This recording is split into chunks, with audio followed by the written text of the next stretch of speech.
Quand on parle de la santé d'un chat, beaucoup de gens regardent surtout les yeux, le comportement ou l'appétit. Mais il y a une autre chose très importante que beaucoup oublient complètement, la truffe.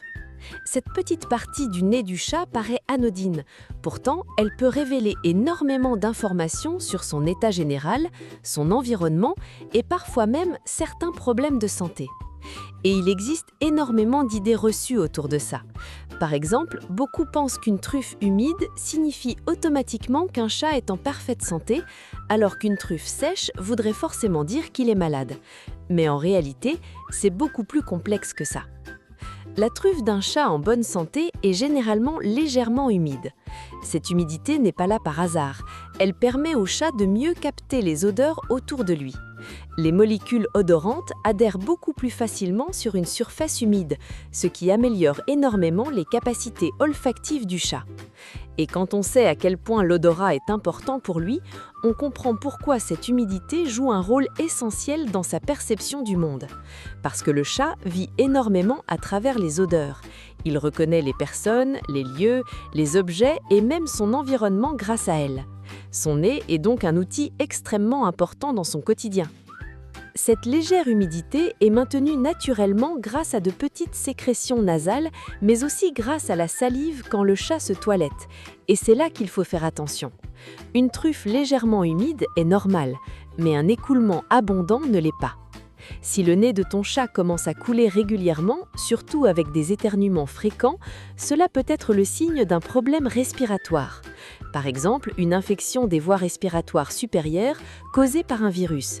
Et dans certains cas plus graves, si l'écoulement contient du sang, cela peut même révéler quelque chose de beaucoup plus sérieux, comme une tumeur. C'est pour ça qu'il ne faut jamais ignorer un écoulement nasal inhabituel chez un chat.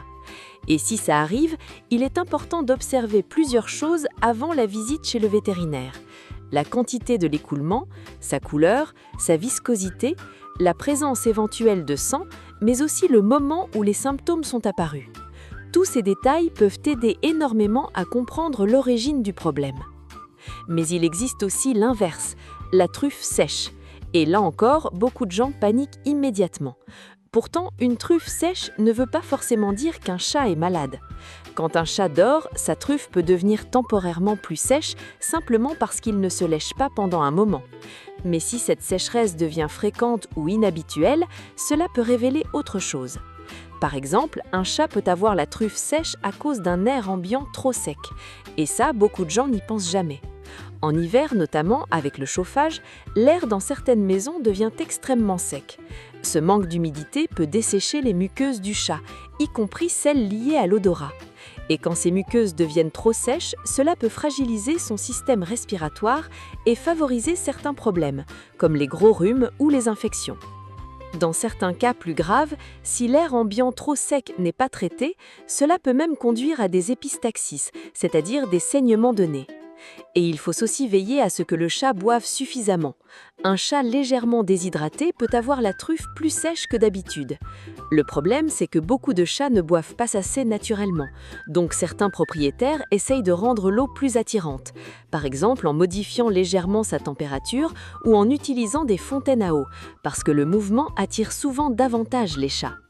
Mais il y a un autre sujet extrêmement important concernant l'odorat du chat, les huiles essentielles. Et honnêtement, beaucoup de gens ne réalisent pas à quel point certaines huiles essentielles peuvent être dangereuses pour eux. On voit souvent des diffuseurs dans les maisons pour parfumer l'air ou créer une ambiance relaxante. Le problème, c'est que le chat n'est pas du tout conçu pour supporter certaines molécules végétales présentes dans ces huiles.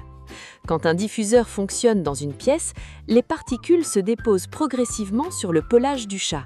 Et ensuite, quand il fait sa toilette, il peut les ingérer sans que tu t'en rendes compte. Et ça devient dangereux parce que le chat digère très mal beaucoup de substances d'origine végétale. Certaines huiles essentielles peuvent même devenir toxiques pour lui en très petite quantité.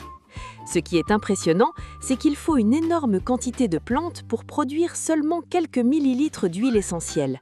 Donc, quand un chat ingère une petite quantité de ces produits, c'est un peu comme s'il absorbait une concentration extrêmement élevée de végétaux d'un seul coup. Et son organisme n'est pas capable de gérer ça correctement. C'est pour ça qu'il est fortement déconseillé de diffuser des huiles essentielles dans un espace où vit un chat. Même si l'odeur paraît agréable pour toi, son système respiratoire et son organisme peuvent réagir très différemment. Et ce n'est pas le seul danger invisible dans une maison. Le tabac représente aussi un énorme problème pour les chats. Un chat qui vit avec un fumeur a beaucoup plus de risques de développer certaines maladies graves, notamment les lymphomes, qui sont des tumeurs touchant le système lymphatique. Et le problème ne vient pas uniquement de la fumée respirée directement. Quand quelqu'un fume dans une pièce, les particules toxiques se déposent partout, sur les meubles, les tissus, mais aussi sur le pelage du chat. Et ensuite, quand il fait sa toilette, il finit par avaler une partie de ces substances toxiques. C'est ce qui rend le tabagisme passif particulièrement dangereux pour lui. Même s'il ne se trouve pas directement dans la fumée au moment où quelqu'un fume, son corps reste exposé aux résidus toxiques présents dans l'environnement. Et ce risque existe aussi avec certaines fumées qu'on pense pourtant inoffensives, comme l'encens. Beaucoup de personnes utilisent de l'encens pour créer une ambiance agréable à la maison, sans imaginer que cela peut irriter les voies respiratoires du chat. Finalement, ce qu'il faut comprendre, c'est que le chat est extrêmement sensible à son environnement. Son odorat est bien plus développé que le nôtre, son système respiratoire est plus fragile face à certaines substances et beaucoup de produits considérés comme naturels pour les humains peuvent être dangereux pour lui. Donc la prochaine fois que tu regarderas la truffe de ton chat, il ne faudra pas seulement voir un petit nez mignon, tu verras aussi un véritable indicateur de santé, un outil essentiel pour son quotidien et surtout une partie de son corps qui réagit directement à tout ce qui l'entoure dans son environnement.